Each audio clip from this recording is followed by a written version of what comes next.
As the days turn to autumn and the colours around us change, I like to write in my journal and create an easy October spread. So in this week's video I'm playing with paper and paint, telling the story of autumn and unboxing some gorgeous new supplies. I'm using a black Arteza gel pen to draw the easiest leaves and trees, so get comfy, sit back and relax, and I'll start with the paint that I'm using today. I have orange red, sap green, lime green, saffron orange and this lovely tube of gold, and that's a gouache. I'll lay a small amount of each in my little paint palette here, but first let me tell you about the paper that I'm using today. It's 15 by 10 centimetres or 5 3/4 by 4 inches, and it's just really basic watercolour paper. And if you love making and decorating journals, if you love playing with paper and paint, then hit the subscribe button and ring the notification bell because I have lots more videos and ideas to come. The watercolour tubes are from a set that I have from Arteza, and I'll leave a discount code for you in the description box down below. And here I'm just enjoying putting a little blob out of those 5 colours that we chose. This design would also work with pencils, and I think watercolour pencils would work particularly well because the colours would really blend, and that's part of today's design. I'm bringing some sumptuous gold paint into the palette today, and it came from this set of 12 from Arteza, so each of these have mica in them and they just add a little bit of luxury and richness to the colour blocks. Today's design is inspired by Creation CC, a bit like the one that I did in this journal a couple of weeks ago. So we created some little blocks of paint and did some very simple black doodles on them here. And today I just want to do something a little bit similar on this theme, creating the sense of October and autumn as it comes upon us. And the first thing I'm going to do with my paint is create 3 little blocks of colour, and each of them are going to be slightly different. I'm going to vary, moving from shades of green through to slightly orange and down to rust, and that's my story of autumn, thinking about how the leaves change in colour, how your environment changes as you walk through it, as those weeks progress from September through to October. So in the first box here I've used probably more of that colour of sap green and the lime green, but I'm also adding just a hint here of those shades of orange, and I'm blending them in without letting them all disappear. You can see I just added a little bit of smudge under there, but I'm not going to worry, I'm going to keep going. And now I'm moving on to the second box, and with each of them I just feel like I want to have rounded corners to soften the picture a little bit.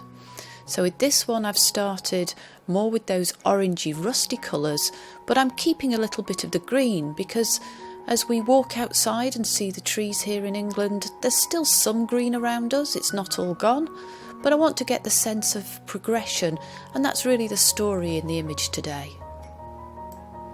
And in the third box here on the right I'm thinking more about the end of autumn, about the rusty crispy leaves that we walk on, and so using more of those darker oranges and bringing those together maybe in a slightly weaker paint.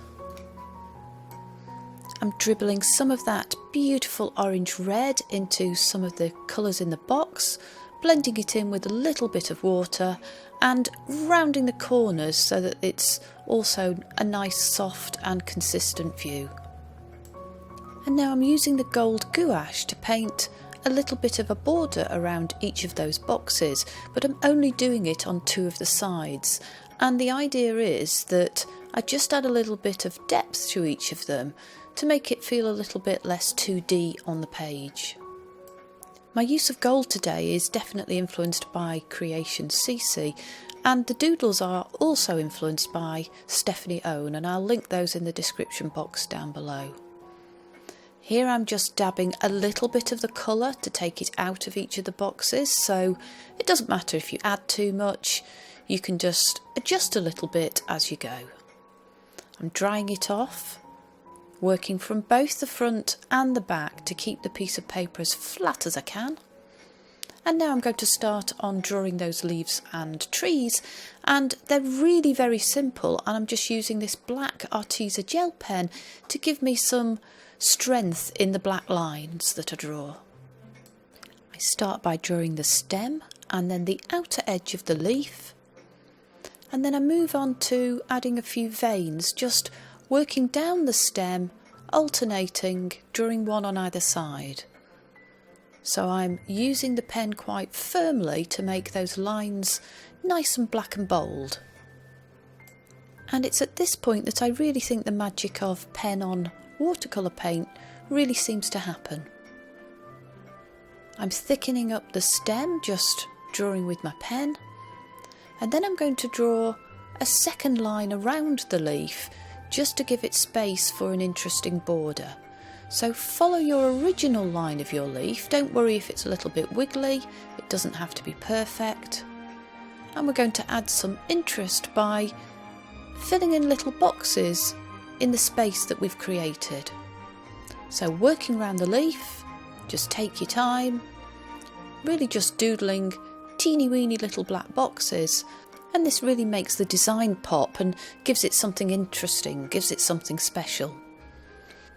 And the concept here is that at the beginning of October we do have some leaves on the trees and there is some greenery to see, but as we move through the weeks to the end of October, then we lose some of that greenery and the trees become more bare.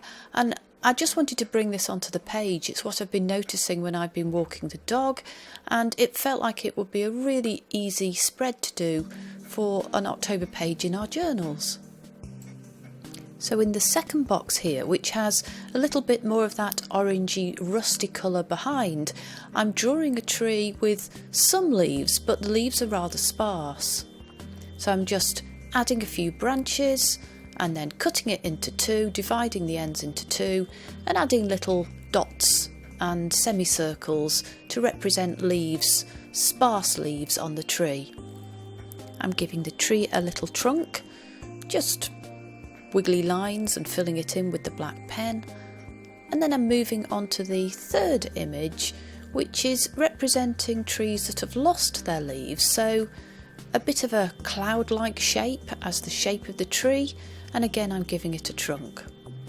So just drawing some branches, this time without the leaves, and really that represents the change in our environment as the weeks of autumn pass by. And as the colours around us do fade as we move through the month of October, I thought I'd fill in the trunk with a more muted colour, so I'm using that gold. I'm making a mark on the paper to equal the size of the gap on the left, and I'm cutting it down with my Fiskars paper trimmer. And I like to trim the picture down after I've painted it so that I can get those three images plumb in the centre, and I wouldn't necessarily be able to do that if I cut the paper down to size to begin with. To echo and be sympathetic to the rounded boxes of colour that we have on the page, I'm just rounding the corners, and I'm tidying up this design and giving it some oomph by adding a little dot and dash border to the page, so working around really easily, again using the same black gel pen, so it's a dot and a dash done in no time. And here we have our image that we're going to use in our journal spread today. I'm choosing a page in my journal, it's filling up quite a bit. I don't necessarily choose a page in order, I choose one that fits the design, and this is a gorgeous page of ledger paper and I fancy using this today. But the first thing I want to do is lay some colour down on that page, and I'm going to use the palette that I filled up before, so I'm using a really light water wash and getting some of that on the page, swooshing it across, having fun, mixing some of those autumn rich oranges and greens and leaving some of the ledger paper to come through at the same time. You could use a sponge to add paint to the page and that would add an interesting effect, and you could also splatter paint with a brush onto the page like we did on a journal spread a couple of weeks ago. Just have fun with your paints and your pencils and make the design your own. And here I'm just drying it off to speed up the process a little bit, and then it's time to add the image to the page. given the shape and the size of the picture, I think it will probably work best on its side.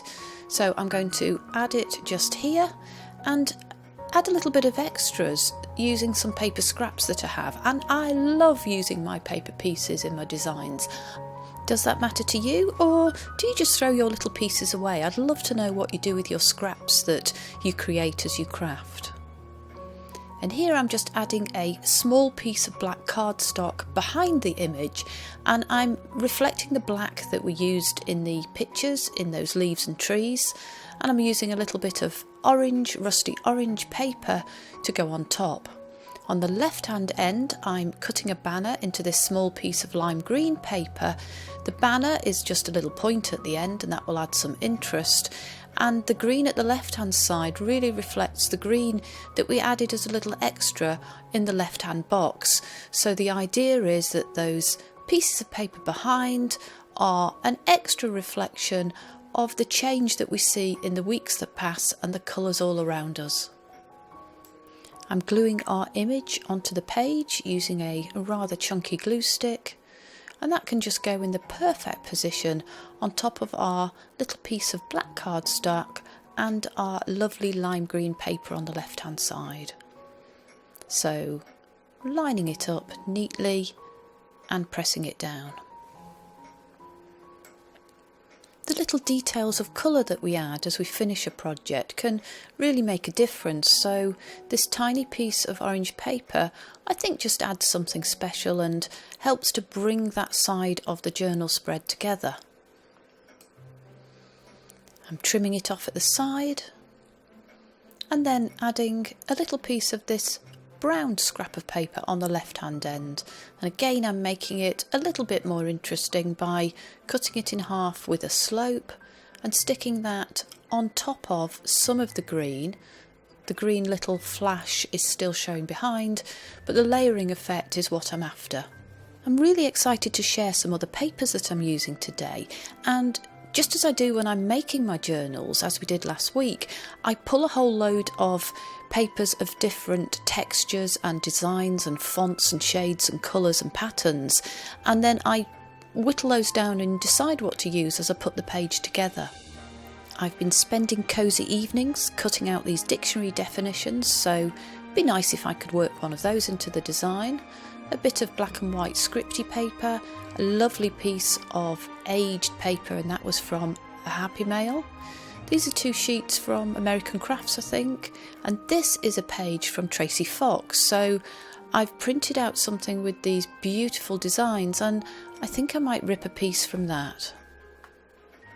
I've just received this lovely box of supplies from Your Creative Studio. I've had a sneaky peek inside, but not very much, so let's just see if there's anything in it that we might use today.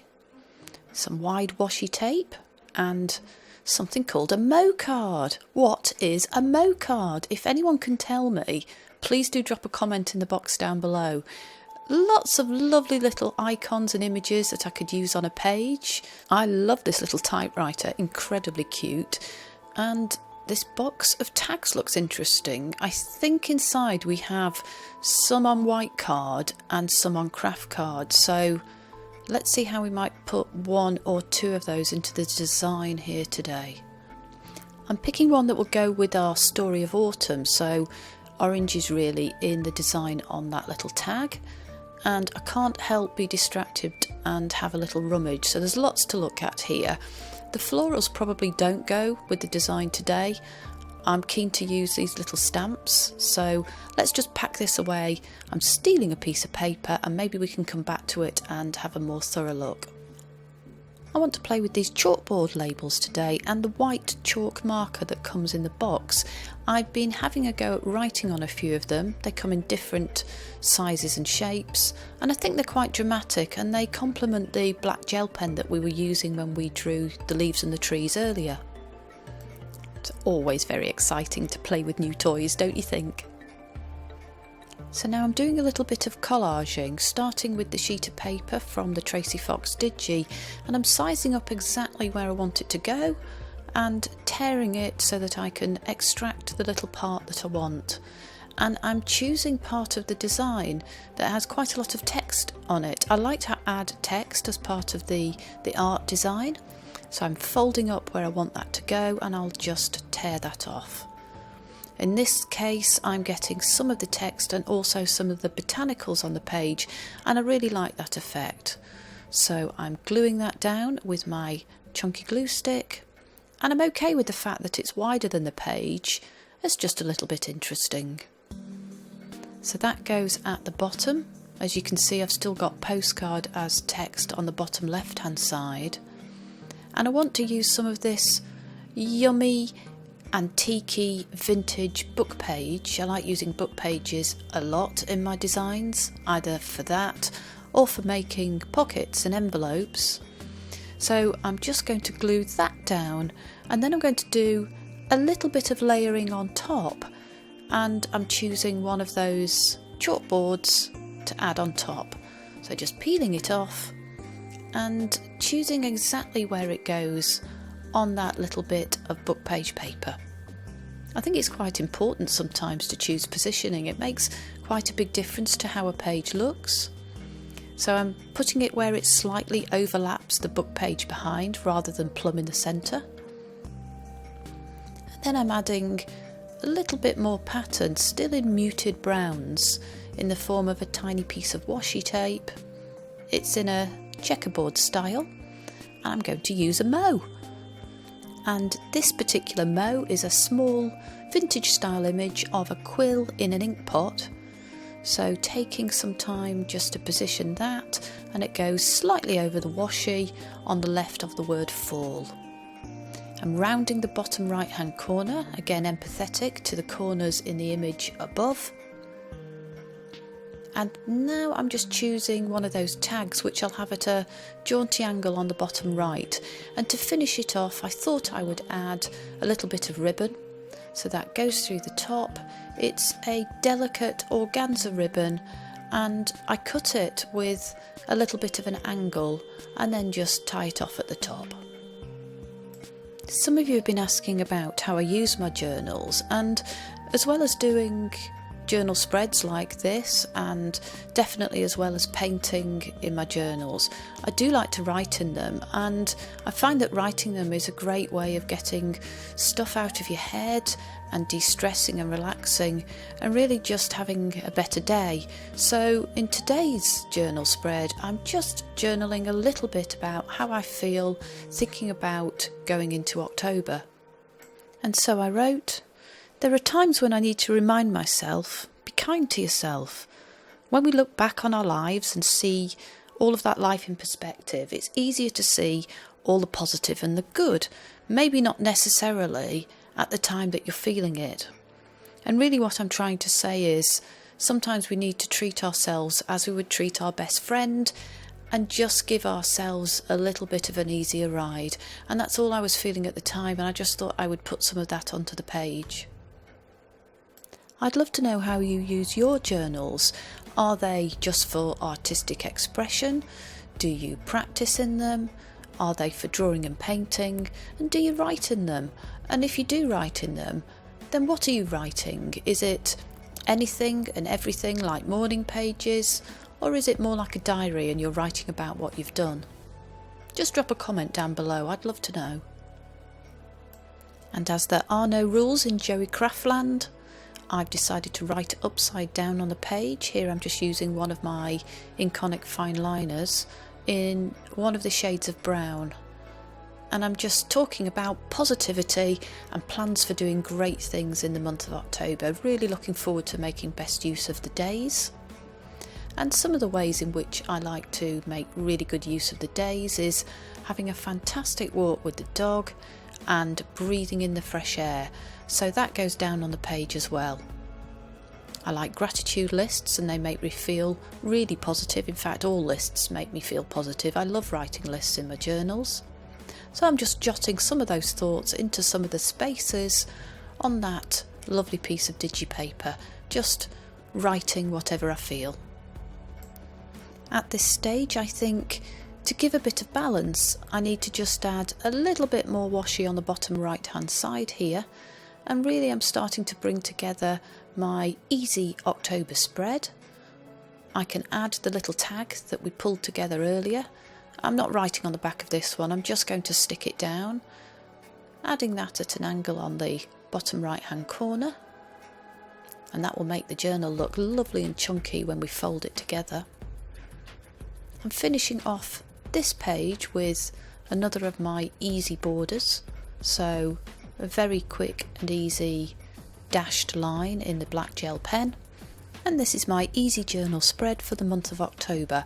I hope that you have enjoyed seeing me put this together. If you have, hit the subscribe button and ring the little notification bell, and we can all get together again in a week and have some more fun making and decorating our journals.